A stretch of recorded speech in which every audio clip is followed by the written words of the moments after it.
Hello and welcome to scrapbookingstation.com. Today I've got a shipment in and I would love to open these up to see what my products are. But the first thing I'm looking at is the cardboard. And believe it or not, they use brown paper dunnage, and so we're going to use this to create file folders for our cardstock. Because I don't know if you've looked lately, but those file folders cost like $7 a piece. And you can make them yourself using all these materials, which actually you pay for. When you pay for shipping and handling, you pay for the cardboard box and the stuff that's inside to protect your products. So I'm going to put the camera over my shoulder. We're going to take a look at a template, and then we're going to start building our file folder. Okay, so let's take a look at the layout. And these are the pieces that you'll be cutting for your out of your cardboard shipping carton. Anyway, this is what I would usually do. This is my own hand-drawn sketch. But what I've done for this video is created in scale design, so 1/4 inch is an inch in this case.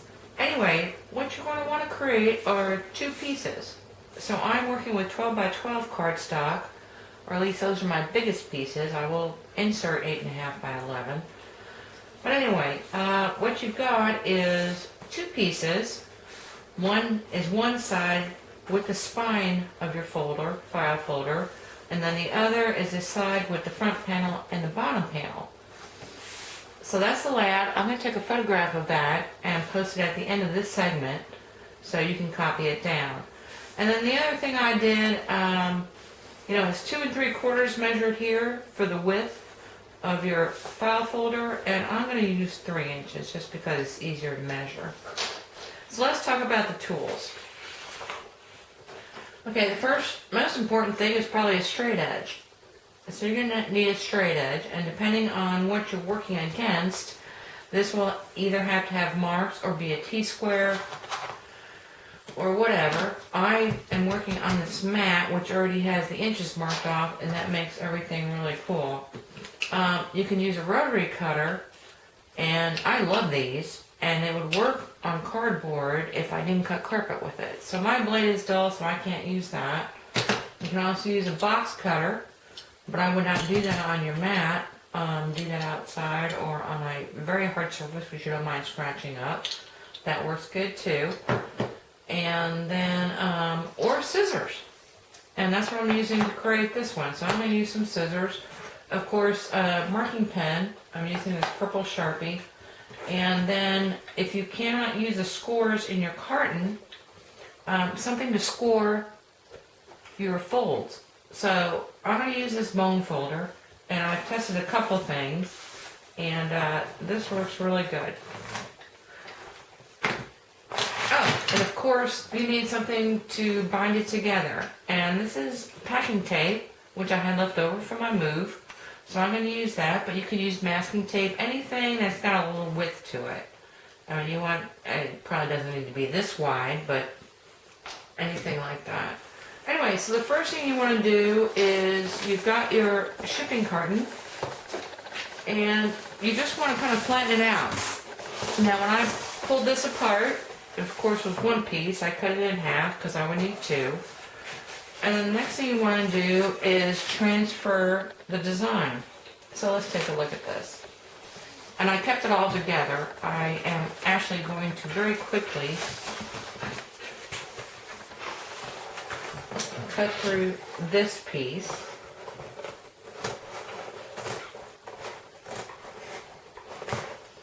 And your edges can be trimmed up later. We'll put that aside.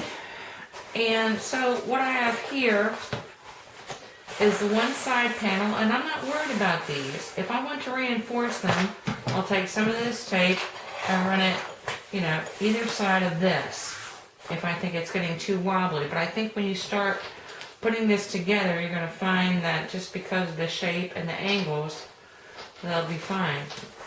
So I've got this piece which corresponds to this side and this spine. And I've just very quickly marked off this and this. I don't need this. What I need is this section here, and then this is my score line. So that's the one panel. And the other panel, same thing. I mean, I had extra. I didn't want to cut it off until I showed the video, so I'm going to cut it off now.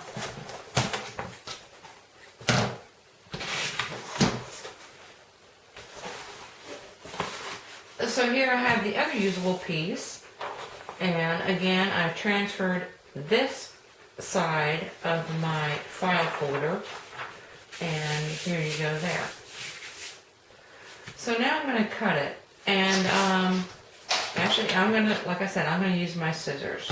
Now, the point of this whole video was using existing, cartons and dunnage from your shipments.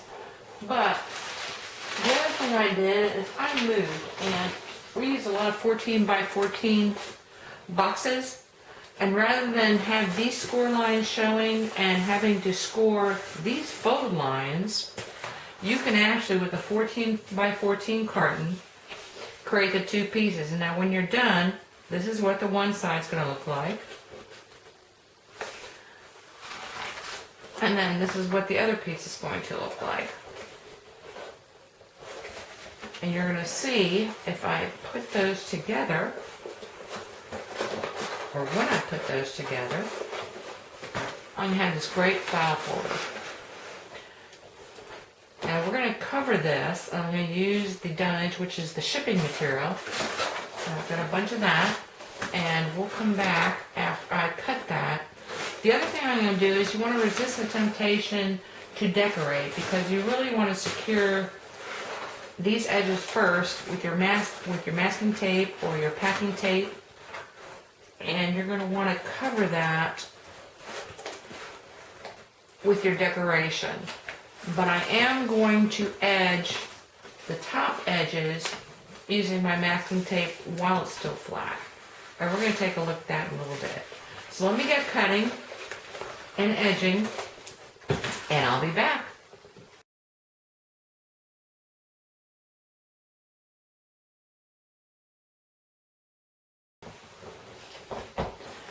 Okay, I'm back, and this is my actual carton. You can see that from Stampin' Up! And actually, if I would have thought about it a little more and designed it and a little bit of planning, I would have loved to see that on the sides of this.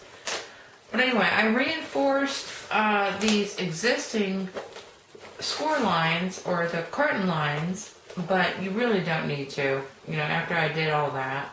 And this is, I trimmed all the top edges because that's what's going to be exposed. So that's all in there. And then actually when I'm taping it together, what I do is use just a little bit of Scotch tape and just kind of hold it together when I put these larger, thicker pieces of tape on. Anyway, that's the finished piece. I actually cut it down a little bit because I'm going to use this for my 8.5 by 11 bulk cardstock. So I trimmed that back down. So, you see the inside of that, and, either you can live with that or you cannot. I can, and actually I like these much better because the bottoms are flat. Or if you buy these fold-up file folders, they've got little edges that can catch your cardstock. Anyway, so I've got this one. Now that 14 by 14 carton actually worked out much cleaner. This was one of my moving boxes actually, but you can get them at Walmart, and it's still going to cost you 20% to 15% of what you would pay for a purchase box file folder.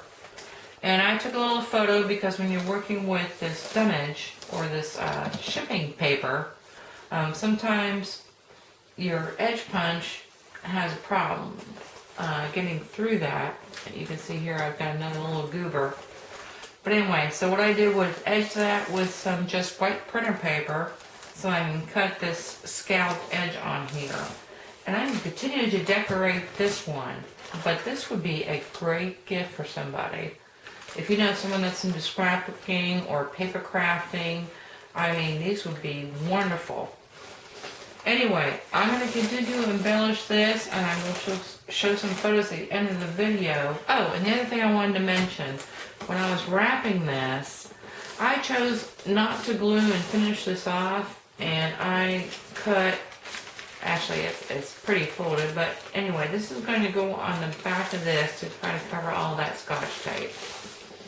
And that's just so I have a finished look.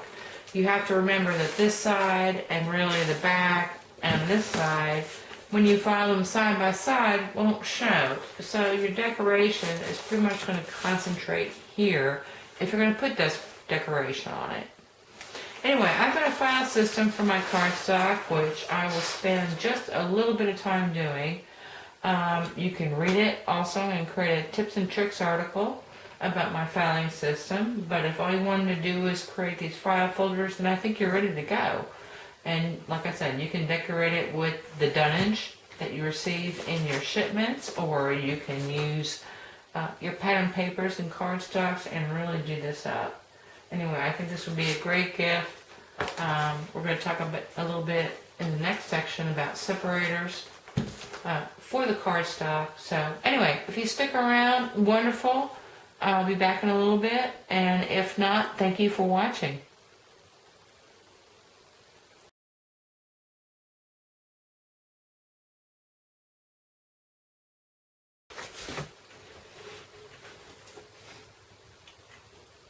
I just wanted to talk a couple minutes about the decorations I use for my two folders, which you saw photographs. But anyway, this one is my retired DSP, so I pulled one of my designer series papers that were retired, and what I did was I took my Big Z die and used some of my cardboard scraps from my carton, my shipping carton, cut these out so I'd have a little bit of dimension, and then covered them with a retired designer series paper. And then I just used my scallop trim border punch to create this label.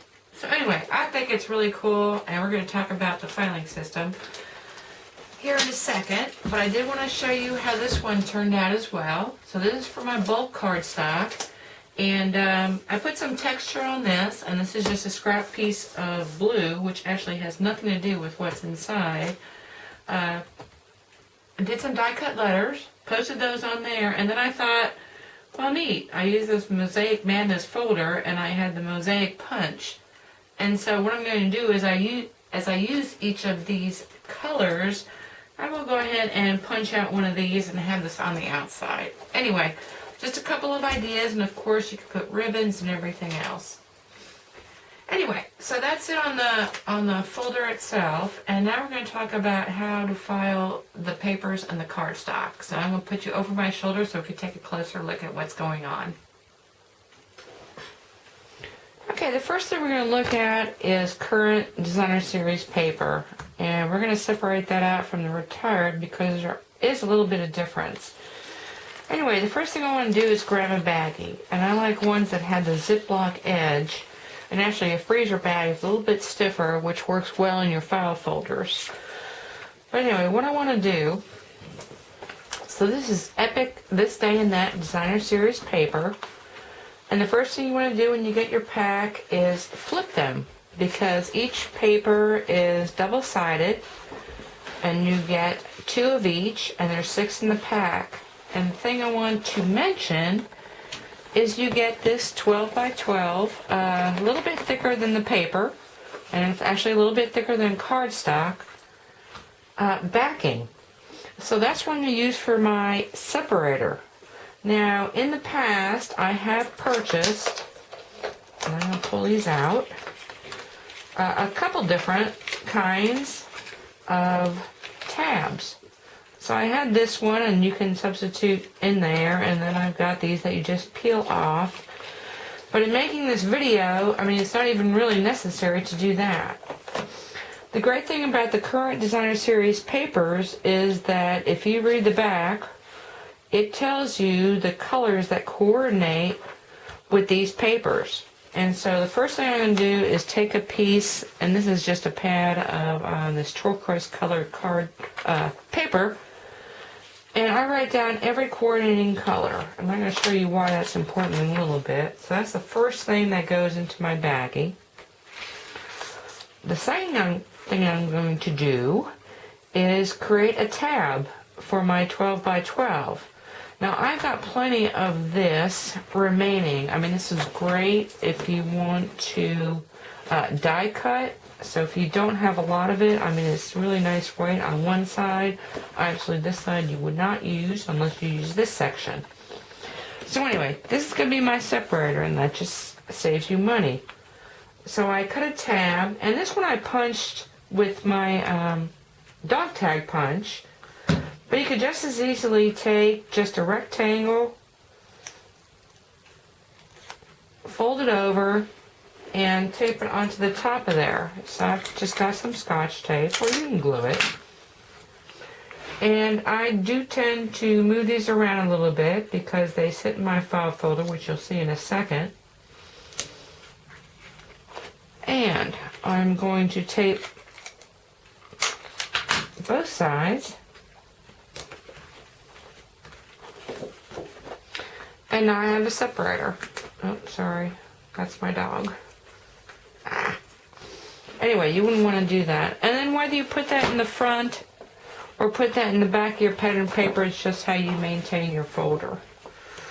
So I've got this, and then this goes into my current designer series papers.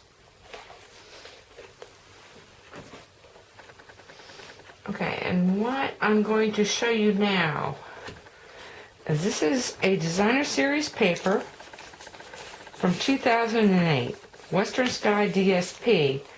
And you might recognize these patterns because this is the same set that I use to decorate my folder. So you can see I have the tab on here, Western Sky DSP. This is the back of that. And way back when, they did not list the colors, which is why I want to do the retired things separately, because you might have to look on the internet. Anyway, and I just want to show you the great thing about these baggies, because when I'm working with a designer series paper, and you can see I've got circles punched and everything else, because I typically make extras when I'm working on a project. And I look at all this, and actually some of the solid coordinating cardstock I put in this baggie also. And then as I discover that there are colors that are not referenced in here, I will put those in here also, like I should have put in Whisper White, because this is a white-based designer paper. Anyway, when I go to pull this, the first thing I'm going to do is try and use any of these scraps. And I use it repeatedly, and you can see the larger pieces actually just get filed straight up. And then I've got some full pattern pieces still remaining. So I save those. But again, I mean, the great thing is when you have a baggie of scraps, that's the first thing you go to. And when I decorated my file folder, I didn't have to visit with my larger pieces. I just used what was in here. Now, as far as the coordinating solid cardstocks, if the pieces are larger than what fits in the baggie, I will file those with the solids. So I'm going to put this away. Okay, let's talk a little bit about the retired designer series papers, because sometimes, until recently, they never put that on the back. So you've got the name of the collection, and then you've got to go search for these. Anyway, if you browse the internet, and my best luck has been with the digital downloads as far as the coordinating cardstock, but everything is done pretty much the same way. So I've got my Ziploc baggie. Actually, I buy retired DSP all the time, because instead of paying $11 or so, it costs you $2.19, and the inks last forever. And the other thing I wanted to mention, and I don't know if you're going to be able to see this or not, but this is my retired designer series paper folder that I just made. So I'm including those. But when I pull a color, what I typically do, even if I'm just pulling the baggie or the collection, I just pull this separator out. And this way I know when I have to refile it, it goes right back in the same place. Okay, I just have one more thing to mention, because when you get specialty designer series papers, sometimes the backing is something that you might not want to use for a separator. In this case, this is almost chipboard. This is the Winter Frost specialty papers. I do the same thing with the baggie, and I list all the colors. I'll pull that out so there's no glare.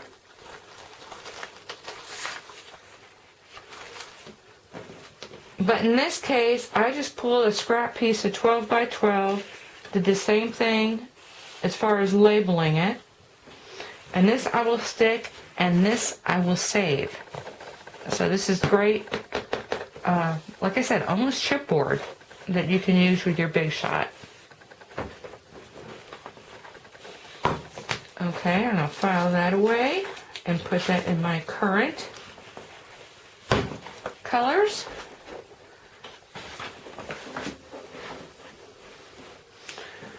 Okay, lastly, let's talk about the solid cardstock or even this pattern paper. So I've got a pattern paper pack, and I have kept pattern paper in these folders, and I just don't use it as much. So when you've got something like this, what I do is I peel each one of those off. Anyway, go through, peel each one out, and file that with my colored cardstock. Now, I don't always use 12 by 12 dividers, and I don't think you need to either. If you take this cover, or actually the back of anything, I mean, you can see where I've separated it out, and these are the separators I'm using for my bulk cardstock, which is always 8.5 by 11. So you don't even always need to use tabs. I trimmed it down to 11.5 inches, and then I just wrote right on the tab. And so these are going to be the separators for my bulk cardstock, which you saw the file folder. So I've got that, pull those out, and then I've got 2 more covers that I can use to make more separators. And then the last thing I wanted to discuss was, if you're making this as a gift, I'm sorry about that. But anyway, you don't have to use just a square or a tab. I mean, this is the scallop punch. It's the 2.5 strip, and this is, off of one of my backings. So it didn't cost me anything. I just cut this out of plain printer cardstock, wrote chocolate chip on it, and I will file that right in between. Now, if you're making this for a gift, I mean, let's go beyond that. If you're a really good friend, you could fill it with cardstock. But anyway, here's chocolate chip, and the thing I wanted to mention here is when you cut the 2 or you punch the 2 scallops, I glued them together at the top and then glued on either side of this strip, but this is actual cardstock here of the same color. And the thing I like about this is a designer series paper, and this way, no matter which way you're looking at your file folder, either you've got the name on it in the front, or you've got this color in the back. So when you've got them side by side and you're looking one way or the other and filing through your papers, this is really neat too. So anyway, I had a lot of fun with this, more than I thought I would, because it was just a matter of saving money. But I think, if you're into organizing, this is just a fun project. As a gift, like I said, for anyone that paper crafts, it would be wonderful. If you could fill the folder, that'd be really wonderful. Anyway, I even thought about putting, if I had coordinating ribbon, popping that on these strips. And this is actually a marker, and so I know that I've got this Stampin' Up! Marker as well. So anyway, have fun with it. I hope you took something away with you that you can use in your own scrapbooking. Thank you for watching.